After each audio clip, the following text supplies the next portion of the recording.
Adelante, Marisol. ¿Podrías avanzar con... buenas noches a todos, perdonen que no haya saludado apropiadamente. Los había saludado mientras estaban entrando en la sala. Me da mucha alegría poder hacer este homenaje a la escritora Elisa Lerner. Es una de las escritoras de las pocas que han recibido el Premio Nacional de Literatura. Hay muchas más que se lo merecen, pero desafortunadamente no han sido premiadas, por lo menos con ese premio. Han recibido otros, por supuesto. Continuamos con el ciclo de visibilizar a las escritoras venezolanas y esta es la actividad correspondiente a la celebración de la Semana del Libro o del Día del Libro. Quiero agradecer a los ponentes que nos acompañan hoy, todos excelentes y especialistas en crónicas de Elisa Lerner, la disposición, la alegría que han tenido para compartir con nosotros este encuentro. Quiero agradecer también a Elisa Lerner, quien se puso en contacto conmigo y está muy agradecida por este encuentro que hemos logrado concretar para, en torno a su vida y a su obra, poder conocer aún más en profundidad cuáles han sido sus aportes a la literatura venezolana. A Fania y a Camilo por acompañarme en esta hermosa tarea de visibilizar a este grupo de escritoras venezolanas. Bueno, sin más preámbulo hice una presentación muy breve porque quiero que el tiempo sea aprovechado por los ponentes. Me voy a referir a la vida de la escritora a quien hoy homenajeamos. Agradecería a las personas que tienen el micrófono abierto que por favor lo apaguen. Ajá, entonces continúo, me voy a referir en una nota muy breve a los datos biográficos de la escritora. Es periodista, dramaturga, narradora, ensayista y diplomática de origen rumano.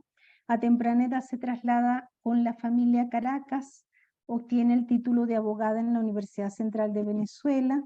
En 1960 viaja a Nueva York, donde realiza algunos estudios. Fue consejera y agregada cultural en la Embajada de Venezuela en España. Su carrera de escritora comienza a los 18 años, trabajando como reportera para la revista Mi Film. Luego escribe en otros medios de la prensa nacional, incluyendo la revista Imagen. Trabajó en la coordinación de la revista Venezuela del Ministerio de Relaciones Exteriores y formó parte del Grupo Sardio. Ha obtenido diversos premios y reconocimientos. Premio Ana Julia Rojas del Ateneo de Caracas en 1964, el Premio Municipal de Teatro del Distrito Federal en 1975, el Premio Juana Sujo y en 1999 fue galardonada con el Premio Nacional de Literatura. Ahora me voy a referir a su legado. La escritora tiene teatro, ensayo, crónicas, cuentos y novela. De manera que su especialidad ha sido sobre todo la narrativa y el ensayo. Vamos a ver en teatro, las obras son En el vasto silencio de Manhattan en 1961, El país odontológico en 1966, año por cierto de mi nacimiento, no voy a olvidar esta obra. Vida con mamá en 1976 y de ensayo tiene 2 libros publicados. Una sonrisa detrás de la metáfora, 1969, Yo amo a Columbo, 1979. Crónicas tiene Carriel número 5, 1983, Crónicas ginecológicas, 1984, Carriel para la fiesta, 1997, Así que pasen 100 años, 2016, Sin orden ni concierto, homenaje pospuesto a Virginia Woolf, 2022. Cuentos tiene 2 libros, en el Entretanto, 2000, y Homenaje a la Estrella, 2002, por cierto, publicado por el Taller Blanco Ediciones. Novelas tiene 2, De muerte lenta, 2006, y La señorita que amaba por teléfono, 2016. Y he logrado conseguir en internet las carátulas para que tengamos una hermosa vista del conjunto de obras que ha logrado tejer esta autora venezolana. Sin más preámbulo, entonces los dejo con el resto del programa.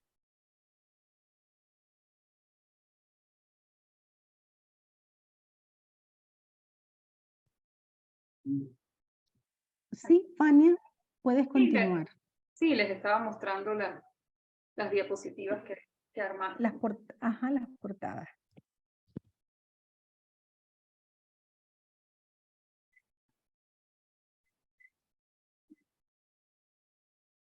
Bueno, entonces, después de esta breve presentación para una autora muy prolífica que ha trabajado mucho, que ha publicado bastante y que todos admiramos, pues vamos a continuar entonces ahora con las participaciones individuales, ¿no? de los investigadores. La doctora Cecilia Cuesta nos va a hablar ahora de su perspectiva de la obra desde el cine y el teatro. Adelante, doctora. A ver, vamos a ver. Ya va, tengo que yo activarle. Ya, listo. Buenas tardes para todos, muy buenas noches. Mejor dicho, muy buenas noches para todos ustedes. Buenas noches. Y para mi estimada y respetada escritora Elisa Lerner. Ella no se imagina la complacencia de contar con su presencia a través de audio, que le agradezco muchísimo, el homenaje a su persona, a su obra. Asimismo, pues buenas noches para todos los presentes y los presentes que están vía online. Comenzaré esta exposición con toda gratitud para la escritora Lerner por darnos una lección de ciudadanía y aprendizaje de este país a través del reconocimiento permanente de la memoria, el sentido social y la subjetividad de la mujer a través de los medios que ha utilizado para mostrarnos su posicionamiento en la literatura venezolana. Hoy me asomo a su obra con otra mirada, con la que pretendo interpretar desde una perspectiva otra la relación intermedial del cine, el teatro y la crónica en su obra. Para iniciar su pasión al cine, es preciso notar que para la cronista comienza el cine como experiencia de infancia, cuando se incorpora una suerte de familia imaginaria creada por ella para suplir la carencia de verdaderos parientes, quienes quedaron en Europa cuando sus padres emigraron a Venezuela. Así, los elementos autobiográficos de sus crónicas denotan la fascinación con el cine y sus estrellas, a las que desde su adolescencia les otorgó un lugar central en su imaginario y en su subjetividad. La misma autora ha sido enfática en distintas entrevistas, manifestando la importancia que ha desempeñado el cine en el terreno de la ficción que ella cultiva. Y dice, abro comillas, así como otras amigas iban a ver a sus tíos, yo iba a ver a Rita Hayworth, a Kay Francis, a Carol Lombard. A lo mejor esto me dio más glamour, más errancia, mayor nostalgia. Mi educación fue cinematográfica. Cierro comillas. Esto está en una entrevista que le hace la escritora Arlette Machado.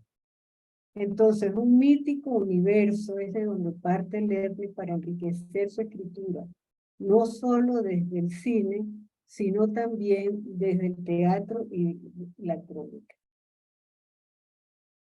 Ahora bien, me voy a referir a lo que voy a trabajar como una relación intermedial en estos tres aspectos o temas del cine, teatro y crónica. Cada vez es más vasto el campo de estudio de las artes, lo que ha dado lugar a nuevas maneras de aproximación a partir de los medios de comunicación. Ruth Cubillo Paniagua, en su trabajo sobre la intermedialidad, expresa lo siguiente. cito, la referencialidad a otros medios señala las referencias en un texto literario a una película o viceversa. Otros ejemplos podrían ser la llamada musicalización de la literatura, las referencias a la pintura en una película, o bien en la pintura a la fotografía, y así sucesivamente. En esta categoría, en lugar de combinar diferentes formas mediales de articulación, un medio dado evoca, tematiza o imita elementos o estructuras de otro medio convencional. Fin de cita.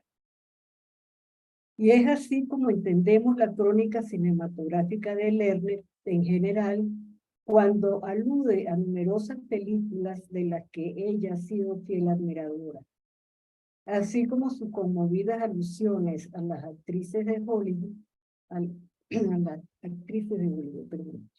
Veremos cómo desde el cine, en la película Cena a las 8, o en inglés Dinner at 8, del cineasta George Cukor en 1933, Lerner produce otro texto con el personaje Jean Harlow, la actriz de Hollywood de esa época, una de tantas, ¿no?, famosas. Uno de los principales que presenta en el repertorio de sus crónicas cinematográficas, tema que dará luego lugar a su obra teatral Jean Harlow y luego la crónica vestida de Jean Harlow. Así entendemos cómo la producción ¿Usted quiere escuchar? Sí, ahí se estudia. el cine, teatro y crónica entran en relación intermedial una vez que a partir de la película ya mencionada, la actriz se convertirá en el personaje de las dos obras antes mencionadas.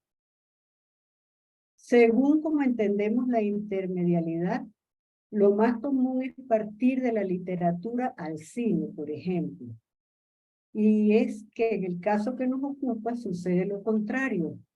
La película mencionada es la fuente de donde surge el personaje Harlow, convertida así en personaje principal de los tres medios mencionados: cine, teatro y crónica. El teórico Lars Elström, en el 2010, realiza un señalamiento muy válido y oportuno para no generar lecturas perdón, tengo la pantalla un poco rara, ahistóricas e incluso anacrónicas, y opina que, cito, al hablar de la intermedialidad, no se trata únicamente de establecer las diferencias entre los diversos códigos que emplea cada medio, pues para él es necesario comprender la intermedialidad como un punto de encuentro entre los aspectos materiales, semióticos y culturales que caracterizan la producción y recepción de cada medio. Aquí también habría que tener en cuenta el contexto sociohistórico en que se produce y consume cada medio. Nos parece entonces muy oportuno tomar el contexto sociohistórico desde la película de la cual toma Lerner el personaje Harlow. Un poco aquí voy a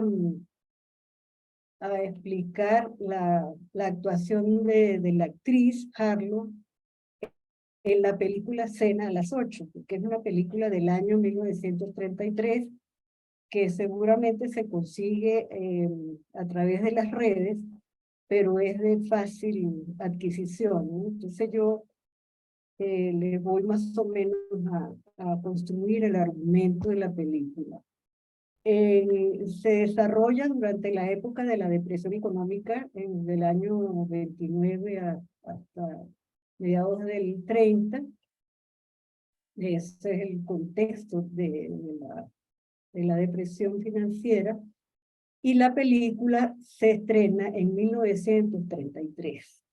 Se trata de una reunión de uno de los más altos financieros de la época, que se reúne no solamente con sus socios de negocios, sino también con algunos productores de cine, uno de los cuales le va a hacer invitación al personaje central, Harlow, para hacer una película.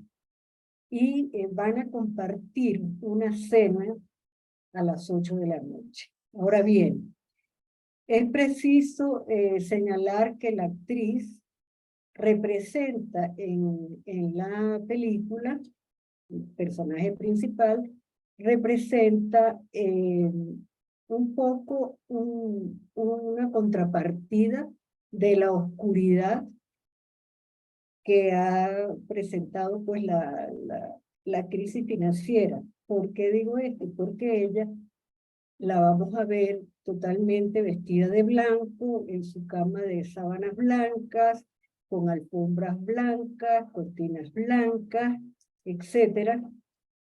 Y todo el tiempo está en cama, pintándose, arreglándose el pelo, además es rubia, platinada, muy de moda en la época, y poniéndose un sombrero negro permanentemente, también para hacer un contraste entre blanco y negro. Y comiendo chocolates por montones todo el santo, toda la santa película, vamos a decirlo así. Durante toda la película ella está comiendo los bombones, ¿no? Entonces, me interesa referenciar esto porque vamos a ver después en el monólogo y en la crónica con la que donde Elisa muestra esta actriz, pues ella va también a referirse un poco a lo que la actriz dice, ¿no? Por supuesto, lo hace el monólogo a partir de ese medio que es el cine, lo reescribe, digamos, a su manera de ver, y lo transforma primero en un monólogo que se estrena en 1962, y luego en 1997 va a aparecer la crónica, en donde se inserta de nuevo este monólogo. Pero vamos a continuar y más adelante vamos a ver eso. Habíamos quedado en que nos parece muy oportuno tomar el contexto sociohistórico de la película, de la cual toma Lerner el personaje Hamlet. La película de Cooper presenta el derrumbe financiero de los Estados Unidos, como ya les he dicho, en el marco de la situación económica mundial. El argumento del film se desarrolla alrededor de una cena de gran altura, cuyos invitados representan distintos sectores de la sociedad, desde los empresarios que pierden sus negocios hasta lo ocurrido a los actores con el advenimiento del cine sonoro, que eso fue muy importante en esa época. Los actores que hasta entonces fueron afamados en el teatro y en el cine mudo son ahora desplazados por los adelantos tecnológicos y por una nueva generación. Por otra parte, en medio de la crisis financiera, se levanta una clase emergente de nuevos ricos, donde la actriz Jean Harlow personifica a la mujer ambiciosa y arribista, con amantes de buena posición, con productores que la requieren para sus películas, mientras su esposo pertenece a los nuevos financieros sin escrúpulos, que escalan posiciones rápidamente en esta nueva era económica. Se aprovechan de la crisis monetaria para surgir en el nuevo paradigma económico.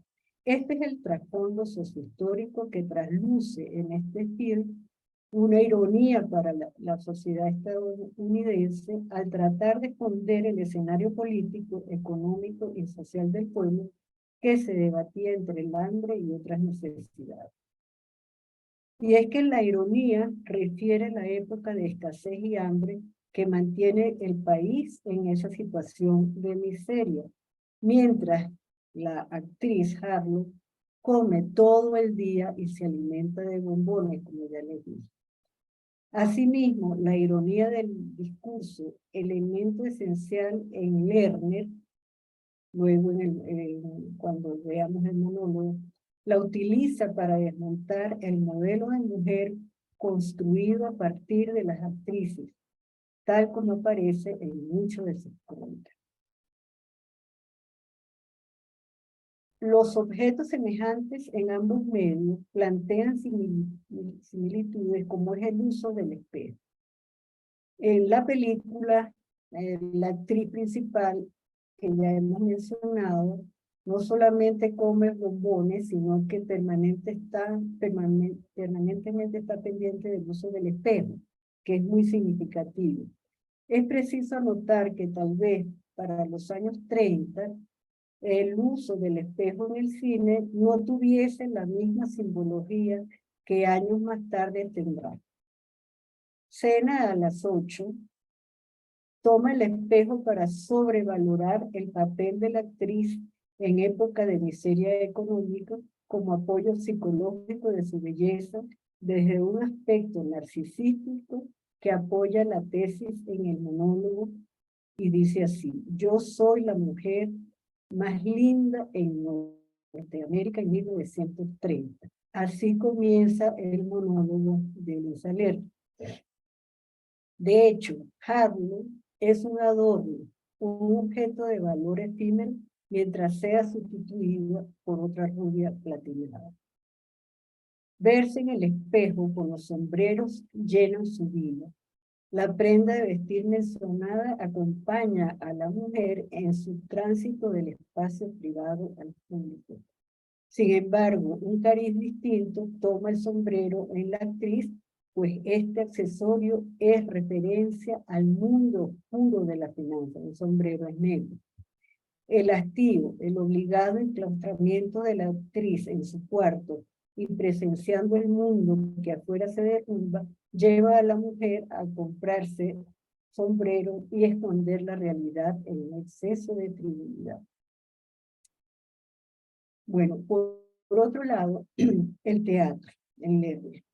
El teatro abordado por la escritora Lerner es otro medio que junto al cine y a la crónica realizan entonces la función intermedial de la cual hemos hablado.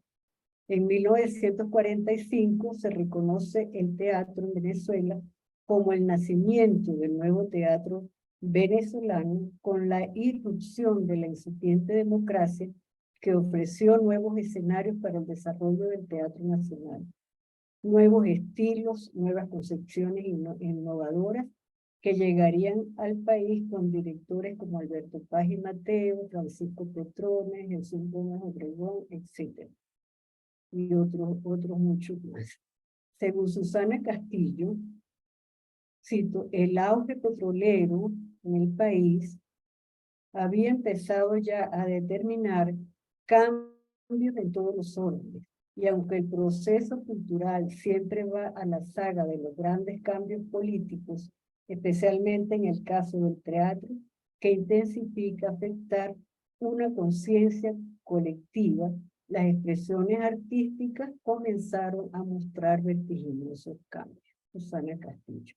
Y es así como se inicia el despliegue de este arte casi proscrito en la época de la dictadura gomecista. Será en el año 1962, ante la nueva producción de la literatura en un país democrático, cuando Lerner publica en la revista Cal, dirigida por Guillermo Meneses, el monólogo en prosa llamado Jean Harlow. Llama la atención su publicación en una época convulsionada dentro y fuera del país, mas no fue obvio para que Venezuela se resistiera a la libertad de expresión generada 3 o 4 años antes con el inicio de la democracia. En lo cultural se produjo una abundante literatura sin parangón en la historia literaria. La efervescencia de numerosos grupos, revistas, periódicos, todos como medios para desarrollar una nueva literatura en Venezuela que según algunas opiniones se gestó en los años 50. Nací entonces la esperanza a pesar de los nubarrones.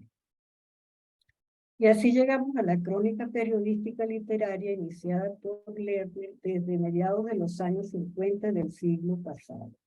Sus primeras incursiones como escritora en la revista Mi Film en los años 50, donde escribe con el seudónimo de Eliška. Pronto ella se incorporará al Grupo Sardio, donde escribe crónicas que formarán parte de sus primeros libros. Es oportuno decir que a partir de la literatura comparada y los estudios culturales, los medios de comunicación, entre otras contribuciones del siglo XX, han hecho de la crónica periodística literaria una contribución apreciada y valorada, dada su versatilidad al entrelazarse y convertirse en otro tipo de discurso por la fuerza del cruce de géneros. Híbrida extendida que la señora ella estoy escuchando como una razón necesaria para hacerle todo y lo que puede ser. Lerner, como bien lo explica el escritor José Balsa, vuelve su memoria hacia lo ordinario,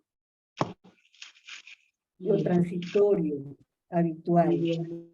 Gestos, sabores, música popular, calles, hábitos, son la fuente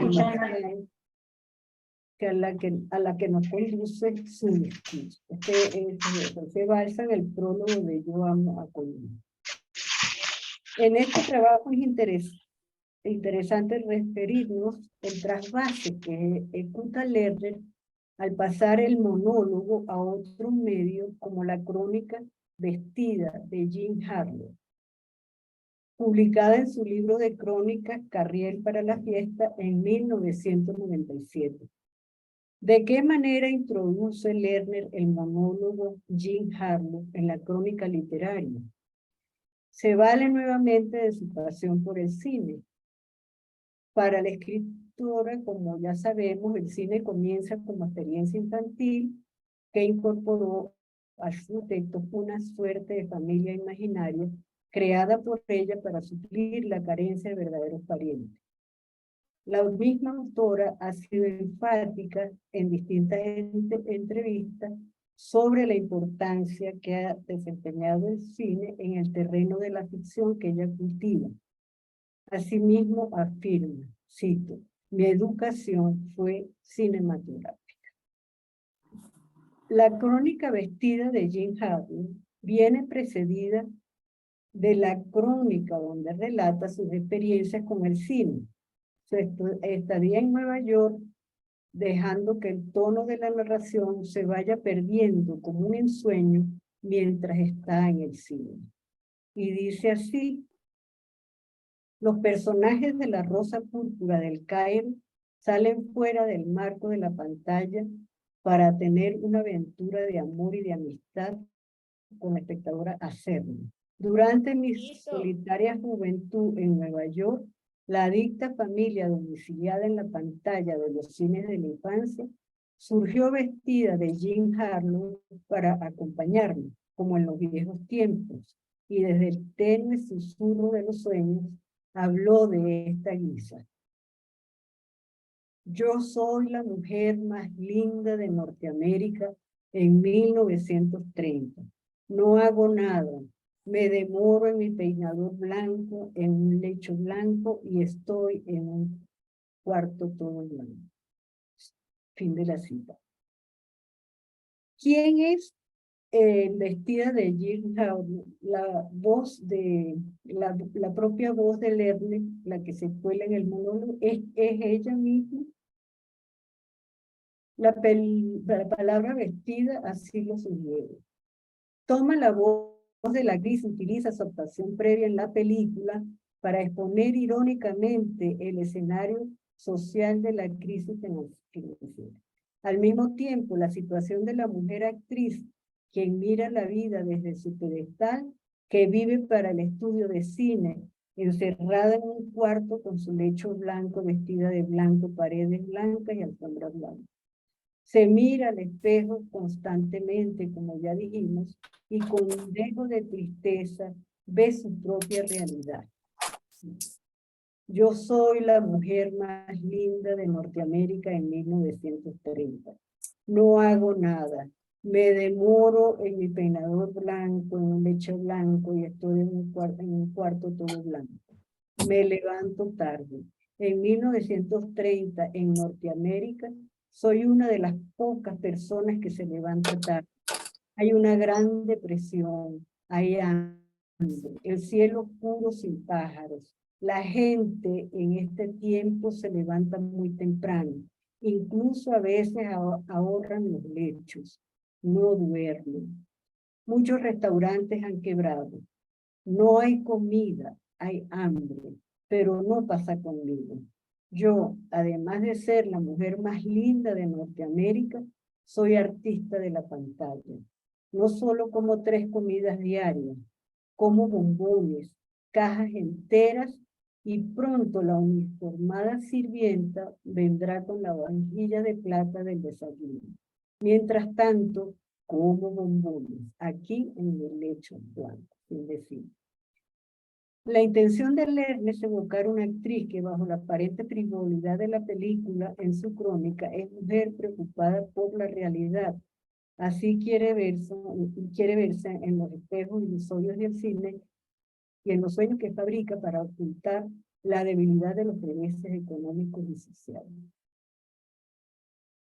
Bien, a modo de conclusión, hemos visto la intermedialidad como una relación de diferentes medios que, siendo de géneros distintos, permanecen unidos porque utilizan un tratamiento especial del cine convertido en teatro y en crónica por el uso impecable del Lerner, que especialmente abre un nuevo medio en la crónica vestida de Jane Harley, no solo por el uso del monólogo, sino la apertura de un escenario movible, capaz de trasladarse en sus propias vivencias de un sitio como una, bahía que los fines de semana se recrea con la visita de un velero de vistosos colores, hasta la ilusoria apertura de la pantalla del cine, de donde salen los personajes de la rosa púrpura del Cairo, para tener una aventura de amor y de amistad con la espectadora Acerni. La adicta familia domiciliada en la pantalla de los cines de la infancia surgió vestida de Jane Harley para acompañarme como en los viejos tiempos, y desde el tenue susurro de los sueños habló de esta guisa. Yo soy la mujer más linda de Norteamérica en 1930. Soy artista de la pantalla. Bueno, esto es lo que tenía deseo de compartir con ustedes. Muchísimas gracias.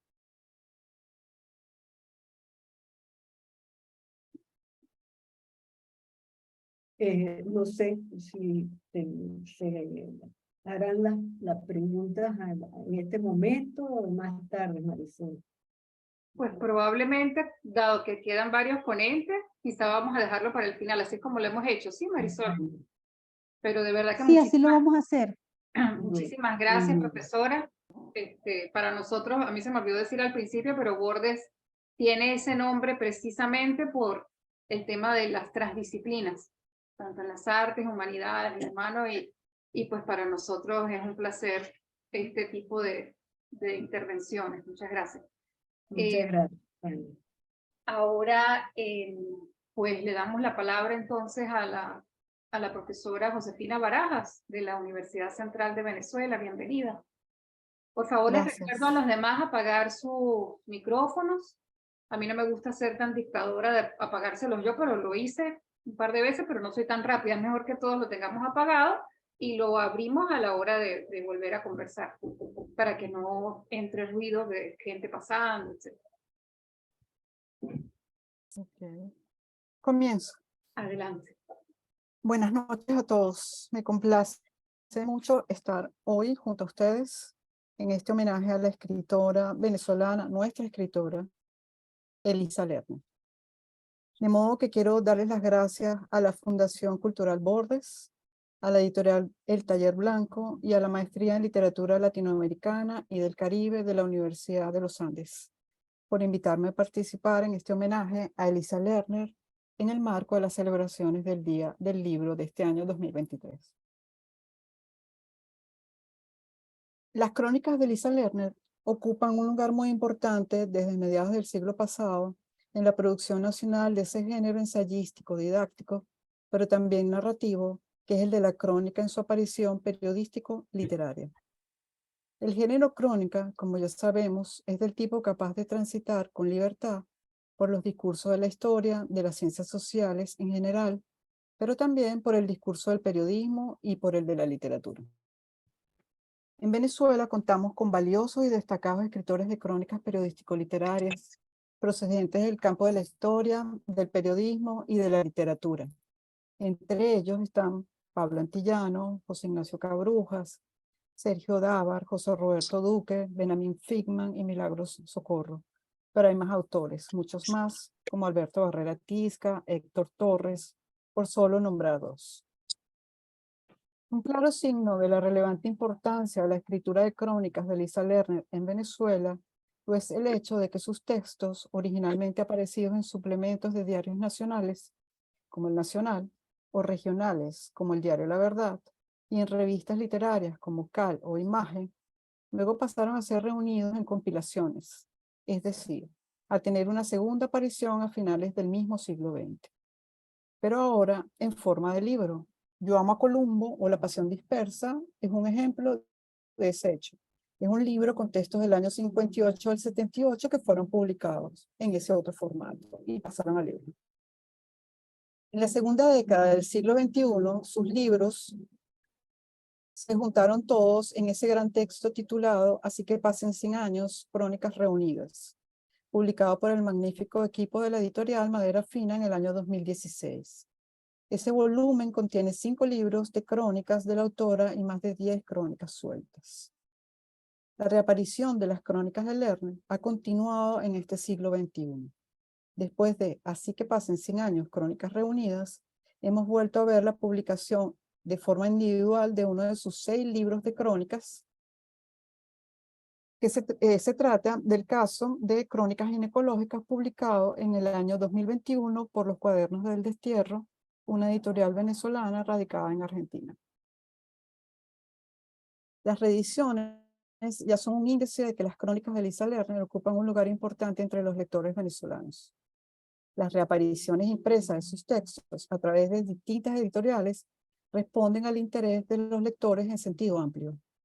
Y por otro lado, la presencia de sus textos en los programas de algunas asignaturas de las escuelas de letras del país, la publicación de investigaciones sobre sus textos son otros 2 claros ejemplos del continuado interés de su obra de parte de los estudios literarios, esta vez en las voces, por ejemplo, de Silda Cordoliani, Alisa Perdomo, Márgara Rosotto, Susana Rodker, Rafael Castillo Zapata, Cecilia Cuesta, que está aquí con nosotros, entre otros escritores de literatura reflexiva, junto a quienes me incluyo. Actualmente sé de la investigación que realiza Dianjani Hernández de la Maestría en Estudios Literarios de la UCB sobre memoria e historia en las crónicas de Elisa Lerner. Y yo misma adelanto un trabajo sobre la reflexión, el espejo y la condición nocturna de sus textos en esa misma casa de estudios. Yo encuentro que el homenaje que nos reúne hoy en torno a la obra de la autora también es parte de la distinción que representa su escritura de crónicas para la institución literaria. Ahora bien, ¿cuáles aspectos de las crónicas de Lerner le son singulares en el universo de la producción de ese fructífero género en Venezuela? ¿Qué hace que se vuelvan a leer sus textos? Me gustaría, grosso modo, nombrarles a continuación al menos 3 elementos suyos, muy suyos, y detenerme en un ejemplo, el de la crónica titulada Andrés Mariño Palacio o Una batalla hacia la aurora, de su libro Yo amo a Columbo o La pasión dispersa del 79, para mostrarles parte de esas cualidades sustanciales de las crónicas del autor. 3 aspectos singulares de las crónicas de Lerner y un ejemplo de esos elementos que permiten el diálogo con el lector. Así titulé esta parte. Los textos de Elisa Lerner son quizás uno de los casos más brillantes y lúcidos en Venezuela de la inclinación al diálogo de parte de las crónicas latinoamericanas. Las de esa autora son narraciones fragmentadas que requieren la presencia e intervención reflexiva del lector para construir sus relatos y sus sentidos, mucho más de lo que son requeridas esas acciones en otras crónicas de otros autores. Recordemos que segmentación de la narración es alteridad en la comunicación, porque la segmentación marca o tiende a producir o permite que se den los turnos de participación entre los interlocutores. Un poco como lo que hemos hecho, bueno, habla uno y luego habla el presentador y eso es lo que estamos hablando y dándole el turno al otro, ¿no? Alternándonos. Recordemos eso en cuanto a la segmentación. A esta segmentación se une en las crónicas de Lerner una mirada y una escucha críticas de parte de quien narra que logra ponerla en relación directa con el lector a través, por ejemplo, del uso de la tercera persona plural en el nosotros, de la primera, nosotros los escritores o nosotros los venezolanos. Y por último, el carácter reflexivo de esa mirada y escucha críticas, junto con su apelación al lector, parece aspirar a que éste pueda darse cuenta del imaginario común y, gracias a su lúcida y ciudadana participación, también que pueda alcanzar a debatir y cambiar algunos de sus sentidos en el texto, en principio, en su imaginario sin duda y en la realidad. Centremos los minutos que siguen en un ejemplo de la segmentación y alteridad en la comunicación o de la comunicación en una crónica de Lerner. Tomemos la crónica que inicia Yo amo Columbo, como les acabo de decir, o La pasión dispersa titulada Andrés Mariño Palacio o Una batalla hacia la aurora, publicada por primera vez en la revista Sardio, año 58. El texto trae como noticia en sus dos primeras líneas, la edición ese mismo año de una novela. Se trata de Una batalla hacia la aurora, escrita por el joven intelectual venezolano Andrés Mariño Palacio, 10 años antes, en 1948. Pero la narradora, en lugar de pasar enseguida a la descripción de la novela, como cabría esperar de lo que prometía ser una clásica reseña del libro, más bien resalta el retraso de la publicación, que asocia con, cito, una respuesta tanto tardía y acaso fragmentaria a preguntas hechas durante años a muchos de los que fueron sus amigos. Se refiere a los de Mariño Palacio, o a los que le conocieron acerca de él. Se termina la cita. Con ello, y a partir de esas líneas, la cronista detiene al lector en su lectura de corrido, en esa lectura rápida que solemos hacer, y en los párrafos siguientes, aunque pasa a describir la novela de Mariño Palacio, lo hace en estrecha relación, uno, con la con la meteórica vida literaria de este, y su repentina locura. 2, con respecto a los lectores venezolanos, entre quienes se encuentra ella también. Y 3, con el país y su carencia de democracia. Fíjense, 3 aspectos, ¿no? Pero regresemos al asunto que detuvo en concreto la rápida lectura de la crónica. Más acá de la estratégica variación de la reseña clásica, una vez aceptada esta por el lector, la aparición sucesiva de signos ortográficos entre un punto y seguido y el siguiente fue el motivo o al menos la marca visible que imprimió la ralentización de la lectura de Andrés Mariño Palacio o Una batalla hacia la aurora. De esta manera, primero, la sucesión de comas, luego las rayas, después los paréntesis, anidamiento de algunos de estos signos en los otros, y agréguese también la presencia de los dos puntos. La cita anterior sigue de esta forma. Se las voy a leer. Me hubiera encantado ponérsela. Preguntas que nunca lograron feliz casorio con respuestas. Estas nunca llegaron.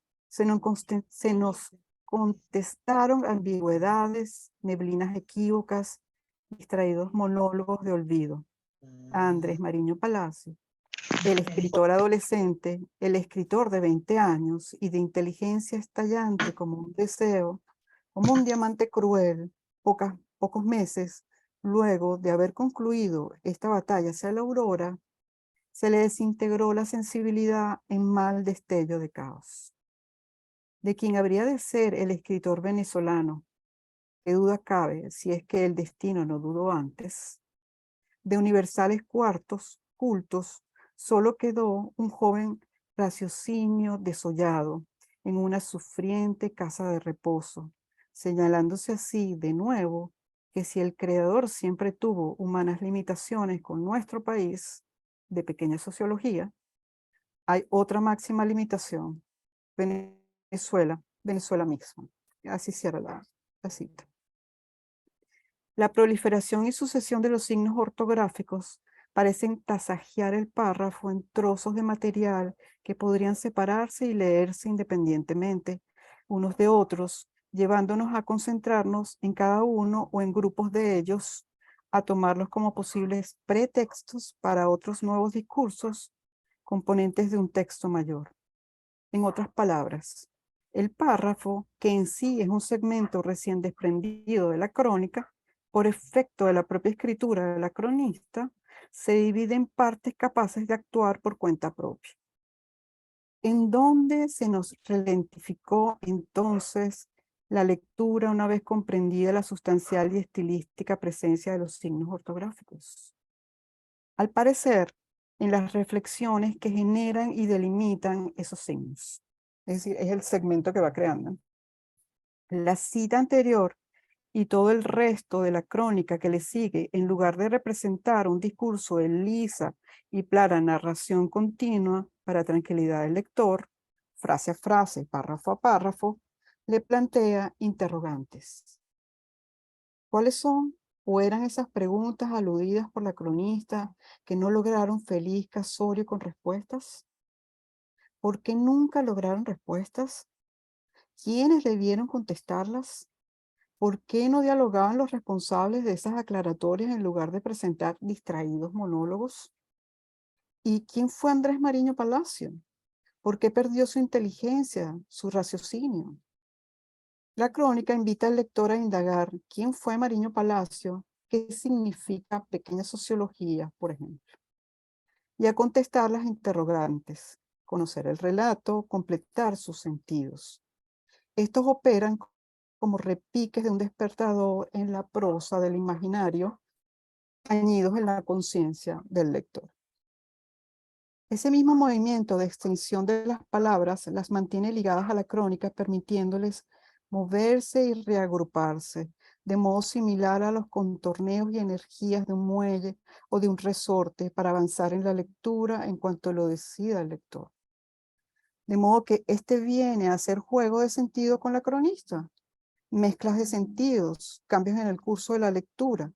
Para ello, él recurre a sus propias experiencias y memoria, pero también está invitado a recurrir a libros de historia, y a los muchos títulos de textos artísticos referidos por la autora, a diccionarios, enciclopedias, a consultas actuales en el ciberespacio, y a compartir esas cuestiones con otras personas.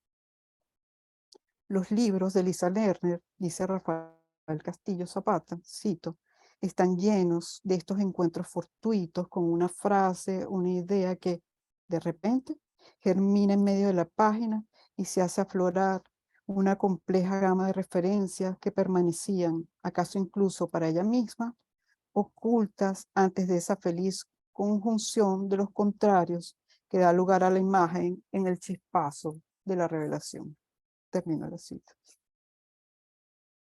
Ahora bien, esa operación de segmentación de los párrafos en mínimas partes, con sentido independiente, en pretexto, puede suceder en cada crónica, en unas de modo más inmediato que en otras, entre sus párrafos, entre sus frases. Y estos, a su vez, pueden tomarse como segmentos individuales, pretextos para otro discurso. El párrafo de la crónica Andrés Mariño Palacio o Una batalla hacia la aurora, citado hace un momento, ya es un ejemplo. De fragmentos, de trozos de materia prima, de gajos, para un fructífero discurso sobre la historia literaria venezolana, o para uno sobre la imposibilidad del diálogo, o sobre la postergación de las respuestas. Uno de los casos más extremos de, por ejemplo, todo el libro Llama Columbo es otro que no vamos a tratar hoy por razones de tiempo, que se llama Notas de un aspirante a escritor. Hay otros aspectos que singularizan la escritura de crónicas de Lerner dentro del panorama nacional, integrado por las voces de los otros cronistas venezolanos de las últimas décadas. Pienso, por ejemplo, en el carácter presentista de sus textos, que logra hacer resonar el pasado en el día a día más cercano. Y pienso en su manejo a profundidad de las imágenes, que cuando dice que algo suena, suena al oído del lector. Y cuando dice que algo se mueve, la imagen muestra movimientos, como en el caso de una crónica que se llama Shirley Temple. Pero eso será para otra ocasión. Antes de terminar mi intervención, me gustaría agregar una última cosa. Quiero destacar algo del efecto de la lectura de las crónicas de Elisa Lerner, algo que le causan a quienes las leen. Al menos esa ha sido mi experiencia. Las crónicas de la autora traen consigo una especie de efecto amoroso, reconciliador si se quiere. Y es que leyéndolas uno no solo lee sus relatos, sus historias. A uno le pasa que también comienza a ver esos relatos de la autora en los propios, en las más íntimas historias personales de venezolanos, en nuestras propias experiencias de vida. Y eso es algo que siempre se agradece, una comunión que siempre se goza. Muchas gracias. Muchísimas gracias a usted, doctora. Realmente es un privilegio para nosotros, pues no solamente contar con la presencia de la escritora, sino con lectoras tan atentas que de verdad que escuchan a profundidad, que leen a profundidad y que nos pueden mostrar estas visiones tan personales y tan pensadas, ¿no? De verdad que muchísimas gracias, un gusto. Vale, ¿no? Muchas gracias a todos ustedes también por escuchar. Y a Lisa Lerner. Y bueno, y es un gusto también que tengamos tantas personas aquí acompañándonos. Ahora pues le vamos a dar la palabra al amigo Néstor Mendoza, editor, escritor y lector también, coorganizador de este encuentro, que nos va a dar su aporte. Bienvenido. Gracias, Fania. Buenas noches.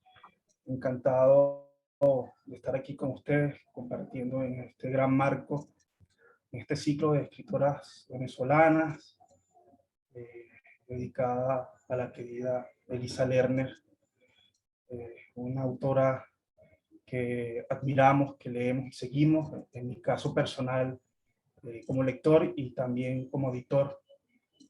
Recordemos que tuvimos el gran gusto de reeditar Homenaje a la Estrella, este libro de relatos de Elisa en el 2019 y que nos permitió reencontrarnos con su obra narrativa.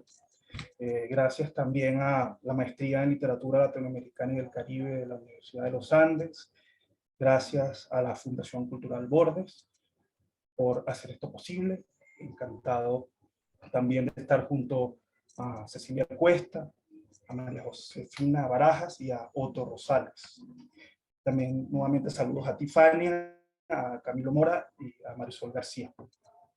En esta oportunidad voy a leerles, compartir con ustedes un texto que se maneja en dos tiempos, y esos dos tiempos tienen una distancia de una década. Inicia en el 2013 y continúa en este 2023. La primera parte del texto se titula Fabricar la memoria y tiene que ver con una evocación actual de mi vínculo con Elisa Lerner y especialmente con su primera novela de Muerte Lenta. Entonces, inicio con Fabricar la memoria. Una década pasa con la velocidad de un párpado que se cierra. En ese salón está ella, en primera fila, lado derecho, desde la perspectiva de quien entra, no de quien sale. Ella espera su homenaje, la puedo ver con un poco de claridad. No describiré su apariencia, por ahora sé que tiene un vestido colorido porque la estoy viendo. Sé que tinturó, así dicen en Colombia nuestros verbos locales, teñir o pintar su cabello, con un rojo que busca ser intenso a mi vista. Intento componer este episodio en tiempo presente. Hoy es sábado 12 de octubre de 2013 y no miércoles 19 de abril de 2023, fecha contradictoriamente patria. Hoy pudiera estar en una edición de la Feria Internacional del Libro de la Universidad de Carabobo, o en su defecto, en el Café Bordes de la Empinada San Cristóbal, en este ciclo de escritoras venezolanas, y no desde este segundo piso de apartamento, virtualmente, en un municipio del sur de Colombia. Es muy fácil perderse en evocaciones y en reconstrucciones cercanas a los recuerdos. Entro a la sala con el nerviosismo que ya es habitual, pero aumentado ante el compromiso de hablar con ella y sobre su obra. Pero decir su obra así, con el énfasis gráfico de las mayúsculas, es incongruente. Yo no vine a hablar sobre su obra en esta tarde de Valencia, la Valencia de 2013, no nos olvidemos de la fecha. Mi meta tiene que estar delimitada. No sé nadar en estas aguas, o no he nadado, pero quiero nadar. Leo su novela de muerte lenta, que ya está en mi biblioteca valenciana, y escribo un texto que intenta extraer y resaltar algunas secciones de su prosa. Quiero plantear un recuerdo con el libro, un acuerdo, línea a línea. Algunos pasajes de esta obra me hacen pensar en el poeta de Cumaná, en el cónsul que fallece en Ginebra por mano propia, el autor de La Torre de Timón. Me gusta de Elisa Lerner la conciencia de la perífrasis, ese empeño en evitar nombrar directamente las cosas, las personas y los hechos.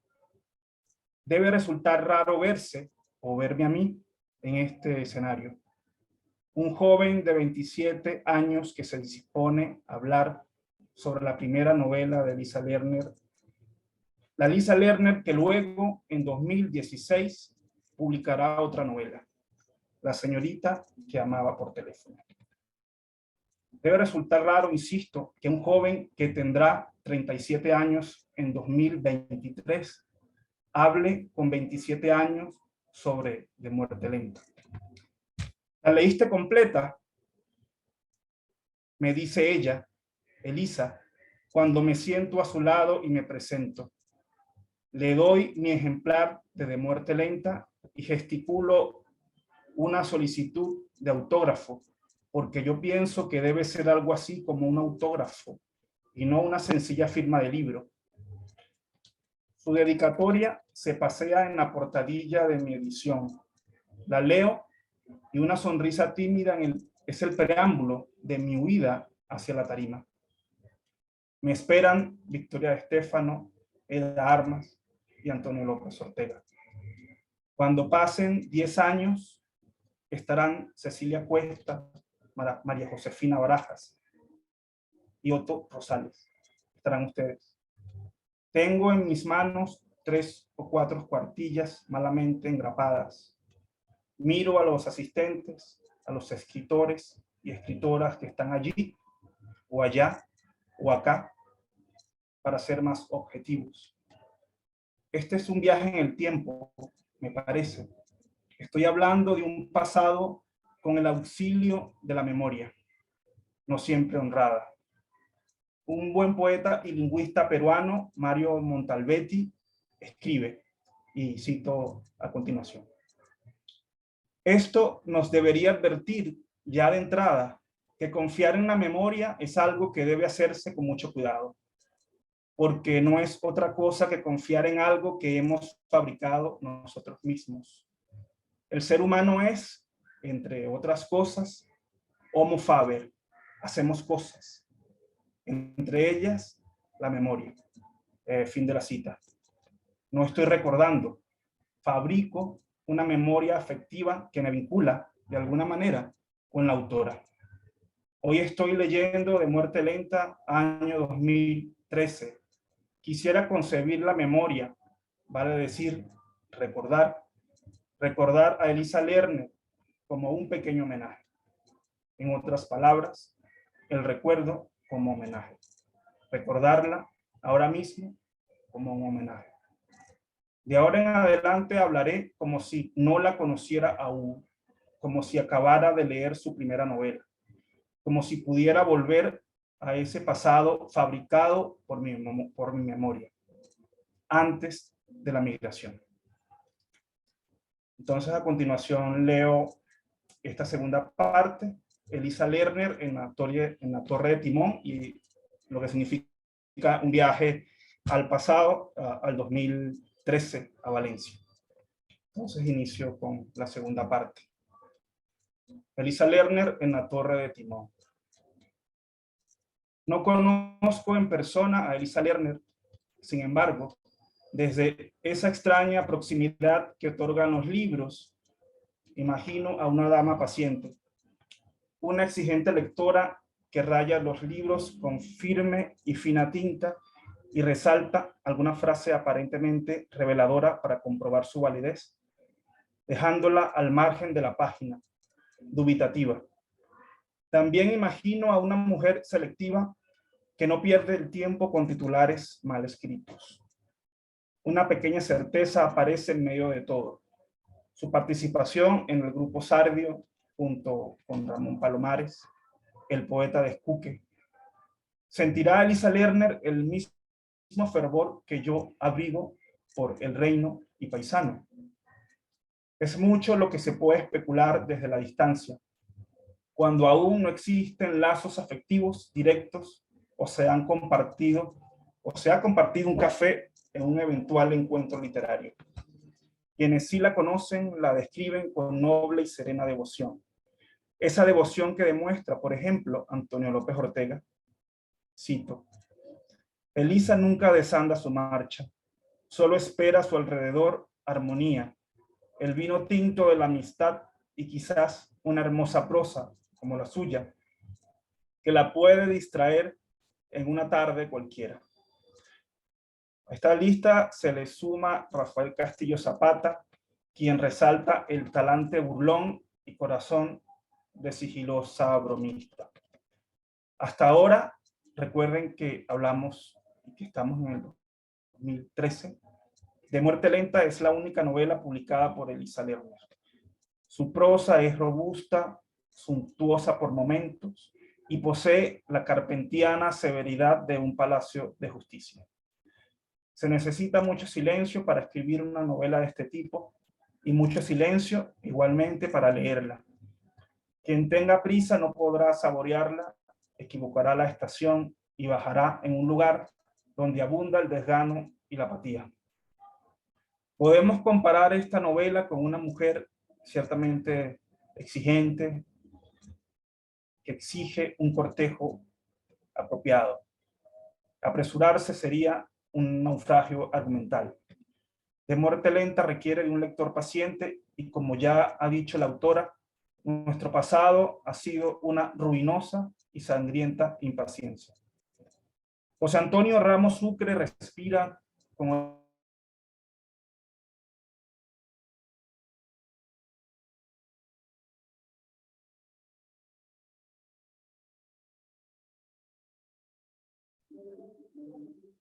Ustedes ¿me escuchan? nos describe a Madame Duki, esa matrona israelita algo deslenguada en palabras de la propia Elisa. Y cito a continuación: indiferente a la naturaleza violenta del sol tropical, a cuestas de sus pequeños y delgados huesecillos a la intemperie, Llevamos las arrugas del rostro con enérgica arrogancia, como invitados a una fiesta de verano en medio de un jardín benévolo. El estilo perifrástico es otro signo sutil que visualizamos en el capítulo 4, titulado en el Palacio de Gallegos, 1948. Resulta así la detallada y conmovedora descripción de una poeta, una joven muy hermosa, una Greta Garbo del trópico, pero más baja. Elisa Lerner no se apresura ni vende lo que describe, gira alrededor de lo que intenta nombrar. Luego de varios párrafos, atando cabos y algunos rastros históricos, nos percatamos de que esa Nobel diplomática y doncella boscosa es Ida Granco. Y cito a continuación este fragmento de Muerte Lenta. El mentón voluntarioso, rúbrica casi de escritora orgullosa, ojos de dorada luz inolvidable, en el pelo castaño, la sedosidad fluida de la crin del cabello de un príncipe heredero de alguna casa reinante. Ojeras que anunciaban un insomnio precoz adolescencia. Fin de la cita. Como clímax de la narración, el encuentro al fin entre Ida y Rómulo Gallegos. Y cito: la presencia ante el presidente de la República fue una salutación rápida y demasiado silenciosa, si tenemos en cuenta el trágico silencio que luego devino. Pero ya sabemos que existen escritores y poetas que suelen ser bruscamente avaros con las palabras del decir cotidiano. Si en un ejercicio de ocio planificado uniéramos todos los poemas de Ramos Sucre, uno tras otro, como estructura novelada, y nos saliéramos un poco de la prosa tan característica en Ramos Sucre y que suele asociarse con la minificción, sorprendería la unidad del lenguaje más allá del motivo y de la historia breve que cuentan los textos. Por eso no resulta, por ejemplo, brusco, por ejemplo, pasar de la Torre de Timón al Cielo de Esmalte, estas dos obras fundamentales de Ramos Sucre. En ese mismo trayecto, pero en el sentido contrario, de la prosa al verso, la prosa novelada a la minificción o al poema en prosa, como queramos llamarlo, es posible segmentar algunos pasajes de la escritura de Elisa, obviamente dentro de la novela de Muerte Lenta. De Muerte Lenta es una catedral de imágenes. Sin premura y con el ojo atento seleccionamos unos fragmentos que arden como delicados cirios.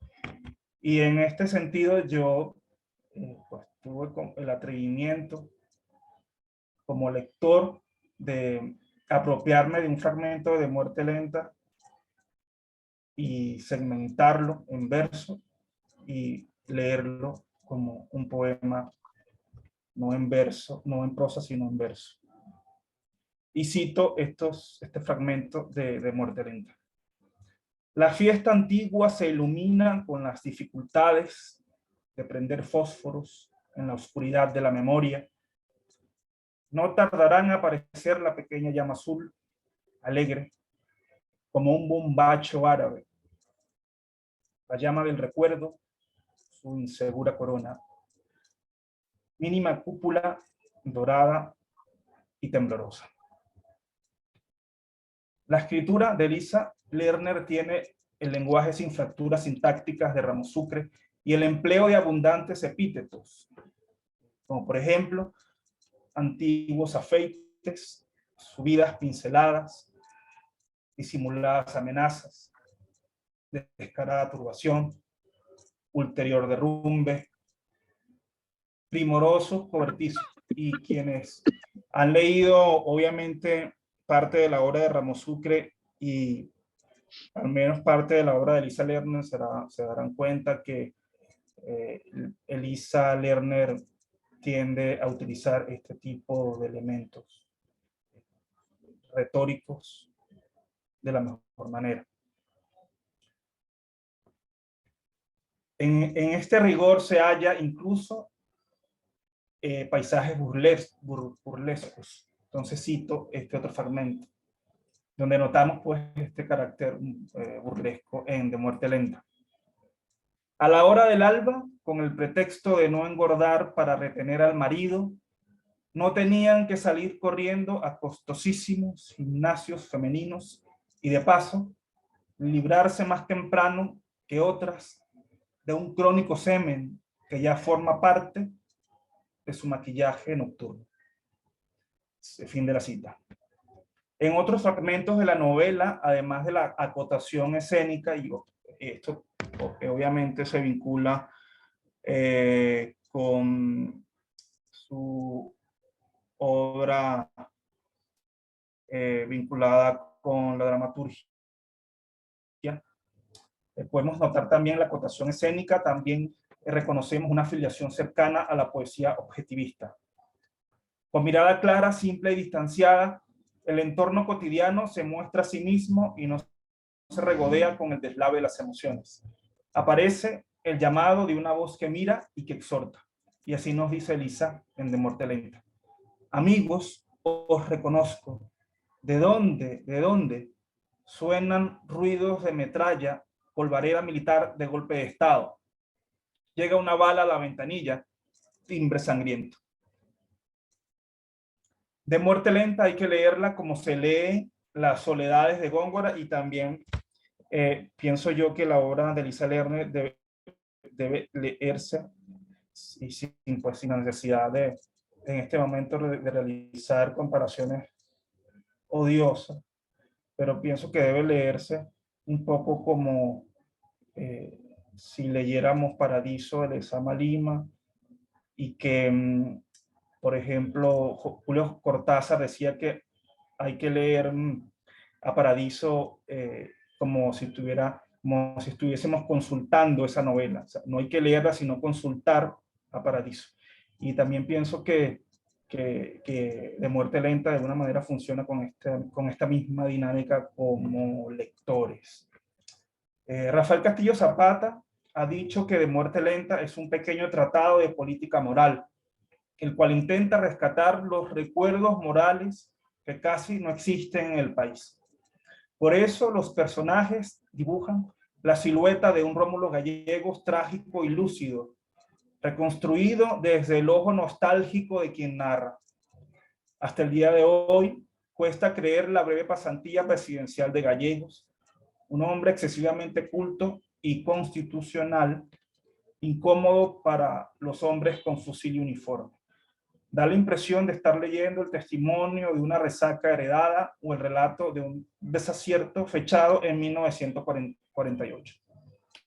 Un gobierno momentáneo que hace dudar a uno de los personajes medulares de muerte lenta, el huraño doctor Carlos Pedraza, quien intenta convencerse a sí mismo de que esos hechos no fueron un sueño de un espejo de juventud, una claridad efímera inventada por su personaje. Bueno, así cierro esta intervención con este fragmento de este personaje central, Carlos Pedraza, de Muerte Lenta. Y bueno, esta ha sido mi intervención de esta noche. Muchas gracias a todos ustedes.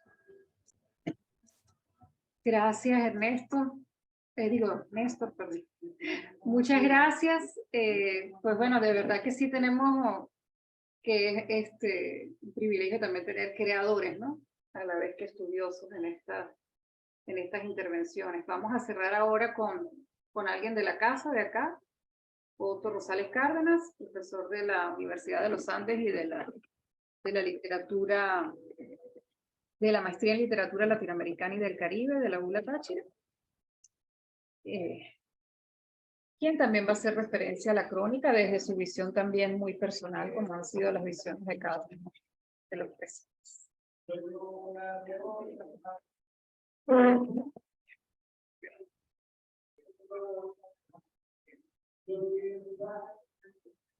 Hola, buenas noches a todos. Muchas gracias por su participación. Disculpen mi afonía, pero no podía faltar a esta cita tan bella y tan agradable. Gracias al grupo, gracias Fania, gracias Camilo, gracias a los amigos que nos acompañan esta noche. Gracias Marisol, gracias querido Camilo. Yo también me voy a arrimar a este encuentro, a esta fiesta, con un texto de los que me gustan escribirle a Elisa Lerner. Y forma parte de mi estrategia. Permanentemente tengo uno que me gusta más que otro, como suele suceder en estas intervenciones. Y he escrito este texto para compartir con ustedes. Lo he titulado Ritual para Elisa Lerner o El olvido como país. Llueve y un suave aliento frío se cuela en mi aldea llamada Urrego. A lo lejos un soplo de neblina baja y baña la cañada vecina. La ventana se adorna con un Cristo fue que la vigila. Imagino a Elisa Lerner de manos chicas y sin anillos. Serena, mirando a la distancia la foto de portada que nos convoca este homenaje. Me activa su discreto perfume, su mirada atraviesa la distancia. ¿Qué más nos puede decir cuando ha sido testigo de sección con los venezolanos de hoy? Tengo preferencias por sus crónicas de cine. Al fin y al cabo, gusta esa ilusión de ser parte de la misma película. Y sin embargo, vuelvo al voluminoso regalo de José Gregorio Vázquez, amigo y editor cómplice de lecturas en tiempos pandémicos. Parte de sus 775 páginas fueron visitadas en busca de brújula para leer un país y sus élites de todos los sectores atolondrada en su riqueza despilfarrada. Para consuelo de muchos y alegría de pocos, en esta obra Elisa Lerner invita a reconocernos o tal vez pulsar esa memoria del afecto que parece extraviada por momentos. Recupero esta nota de una de sus crónicas favoritas, Venezolanos de hoy en día del silencio posgomecista al ruido mañanero. Dice, si supiéramos lo que somos, quizá habría más amor propio hacia nosotros y también hacia el país. Lo desconocido produce desconfianza. Y así avanza casi hasta el final. Durante los años 50, el sueño democrático fue como el alienado método para indagar en un conocimiento del venezolano. Pero luego de este cuarto de siglo de vida democrática, nuestros compatriotas han preferido continuar en medio de una ya arcaica y sabrosa sombra. Fin de la novela. Y cierra. Desconocernos es desconocer el país. A nuestra democracia le ha faltado una vasta intimidad con nosotros mismos. Fin de la novela. No tiene desperdicio la larga cita. Sin recurrir al panfleto, estas manos pequeñas nos han alertado la larga marcha de una sociedad como extraviada en el grito y lo espectacular, en el ir construyendo una ética de la vida cotidiana. Elisa Lerner lo intuye y lo dice en estas crónicas, comillas. Sin conocernos no es posible una relación de intimidad con las voces diferentes, pero convergentes de la construcción de un país o nación o república democrática. Lerner lo ve, lo siente y recorre sus viajes. Sale y mira a su terruño con ojos de viajera amorosa. Sale y vuelve siempre a él con asombro. En estas crónicas, todo acontecimiento se vuelve un tiempo recuperado a lo Proust, donde Cronos es testigo, un fiel observador. o como en sus lecturas cinéfilas. Ante un hecho estético y real, ella es un personaje agudo e incómodo en una película sin ficción. El país se vuelve y todos estamos en esta máquina del tiempo para ir haciendo ese país que nos falta por conocer y amar. El hilo entonces es una memoria del afecto. Y estas crónicas son un ejemplo amorosamente expuestas, nos devuelven al eje perdido de otro blanco, una flecha para ir lanzando cada día. Elisa Lerner, con excepcional firmeza, propone que sin conocernos nos perdemos una vez más en los oropeles de esta modernidad líquida, escurridiza, frágil. Hay vida inmensa por explorar en las diferentes culturas de los distintos pobladores de una nación llamada Venezuela. A aquella Venezuela gomecista, Lerner la fustiga con fuerza y furia, comillas. Una mayoría del pueblo fue por tantos años ofendida por el opresivo candado del tirano. La histeria importadora, el éxtasis mayamero, la frivolidad presupuestaria en torno a la validez del trabajo, del producto nativo, que a cada momento dejará entrever el venezolano del postcomicismo. Un entreguismo de polaridad entre contrabandos nos acorralan y nos abrieron huecos de odio, peleas en la endeble coraza de este consumismo cachivachero, esas baratijas que nos han flagilado la vida, un mal gusto casi estandarizado por el repele de las sociedades industriales. Lerner pone el foco en las élites de jardinería, las cuales cuidan una parcela propia y muy pequeña. Un país donde, según la narradora, ha imperado ese caudillaje melífugo y oblicuo desde la generación del 28.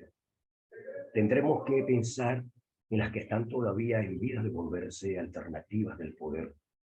Falta riesgo intelectual, espiritual en muchos de ellos. No voy a detallar este magnífico texto, apenas lo muestro como un abrebocas que lo he encontrado en estas muchas de sus crónicas, solo para volver al hilo de esta cuerda floja por donde estamos transitando. Una memoria del afecto para ir haciendo la vida e ir superando esa desmemoria que nos azota. Comillas, somos país sin memoria, porque al venezolano lo abruma de culpa e impotencia. Nada parece haber cambiado. Recordar al venezolano de hoy lo llena de histórica amargura. Fin de la comedia. Una amargura vuelta a odio, resentimiento, que nos ha llevado casi al pozo de la guerra incivil e inhumana. Permítame dar otro salto final y ahora sí, de las manos solteras, pequeñas, sin anillos, con zapatos cómodos, tratar de cerrar este ovillo con las preguntas que nos deja la lectura de estas crónicas deliciosas de Elisa Lerner. Cargamos todos con un país por hacer en nuestras memorias. Andamos todos a tientas entre la improvisación y el espejismo de la modernidad y nuestras historias. Seremos capaces de construir como una obra de arte una memoria fundada en el afecto, donde nos reconocemos como diferentes en un mundo que parpadea y se ahoga con su robotización. Afuera el Cristo se marchó. La neblina se disipó. Se abrió una senda por andar. Gracias.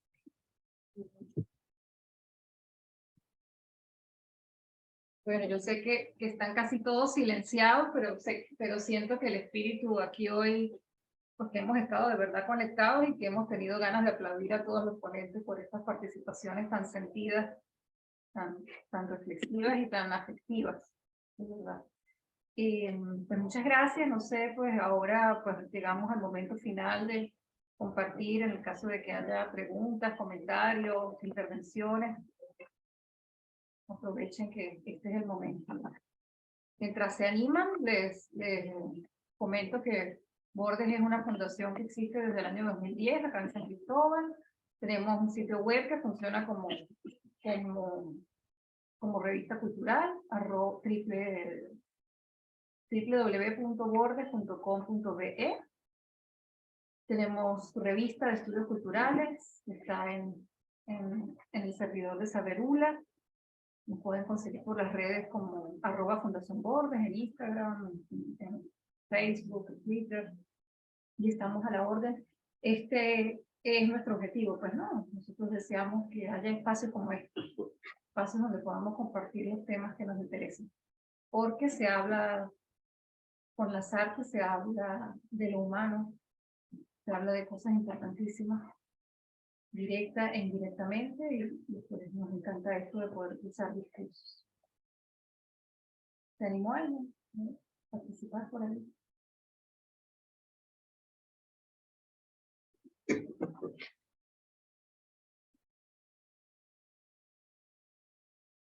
Marisol reitera por escrito lo que fue la motivación principal de este ciclo, que bueno, que es como una de las motivaciones de todos los editores, como es el caso de Néstor, como es el caso de todos los que publicamos cosas, que un escritor sea leído, es lo más importante, ¿verdad? Entonces, que nosotros hayamos podido leer y escuchar, lectores atentos, y podamos seguir divulgando la obra de seres maravillosos como este, pues nos llena de mucha alegría. Entonces, como ese es el objetivo, pues por favor ayúdenos a contribuir, ¿no? Tanto seguir leyéndola, compartiendo, tanto lo que está escrito y publicado en físico como buscar cosas en digital, ver las páginas del Taller Blanco, ver la de Bordes, todas las posibilidades de compartir que tengamos. Este encuentro lo vamos a colgar en la página web, en la cuenta de YouTube de Fundación Bordes, y les pasaremos el enlace para que lo puedan disfrutar, así como los eventos anteriores y los que vayamos teniendo. Y estamos a la orden si alguien tiene el deseo de prestarle atención a algún autor en particular o autora en particular, pues lo pueden proponer.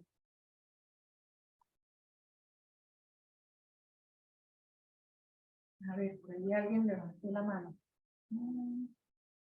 Ajá. No dice ahí el nombre.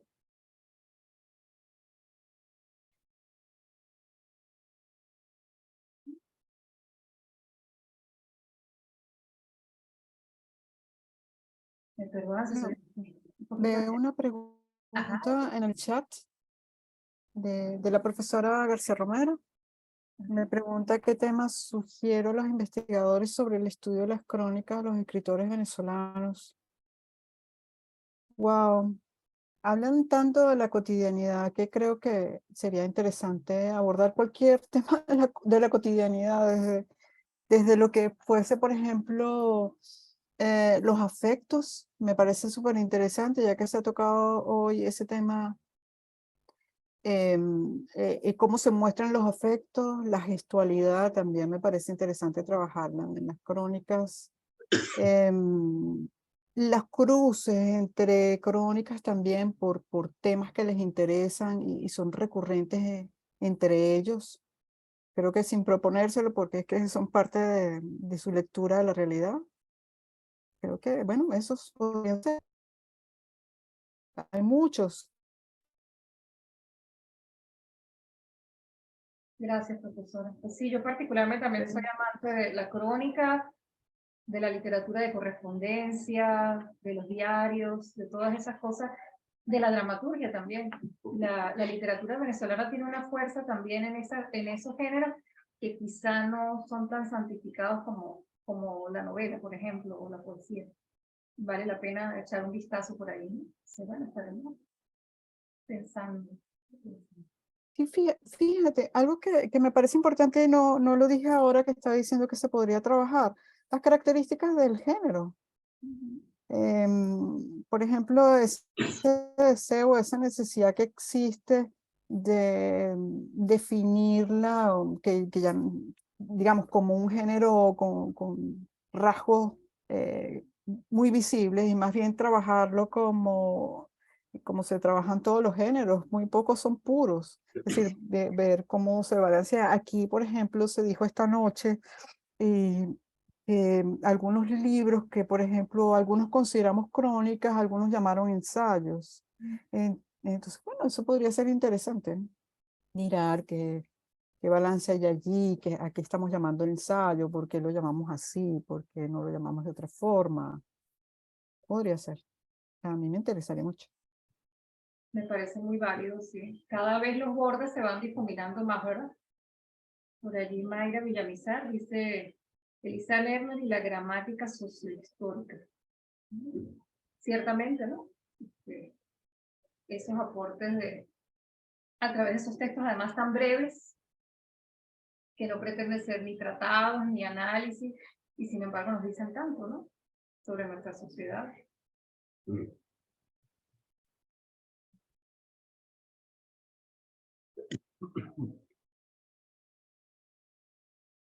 Bueno, yo creo que entonces vamos a cerrar. Marisol creo que está diciendo algo aquí. Para la profesora Cecilia Cuesta, ¿qué iniciativas deberíamos activar desde las universidades, desde los posgrados, para la divulgación de esta obra? ¿Y está por ahí todavía la profe? Creo que no, creo que se le cayó la conexión hace un ratito. Pero yo creo que todos nosotros somos divulgadores y estamos aquí con ese compromiso, ¿verdad? Aquí hay varios docentes, escritores, editores, promotores, que podemos hacer ese esfuerzo, ¿no? De no recordar solamente al ganador más reciente, del premio más famoso, sino poder darnos cuenta del tesoro que tenemos y de cómo compartirlo es el mejor regalo, ¿no? Cómo compartirlo y así pues hacemos memoria afectiva, que creo que es una expresión que usaron todos los ponentes. Eso me parece muy lindo. Y cerramos entonces con la invitación de la profesora Marisol al siguiente homenaje, al siguiente evento que va a ser a la poeta Lidia Franco Farías. Todos invitados, será el próximo 12 de mayo. Los esperamos. Muchísimas gracias, tanto ponentes como asistentes, aunque hayan estado callados, yo sé que estuvieron atentos. Y pues les estaremos pasando el enlace para que puedan compartir la grabación. Mil gracias.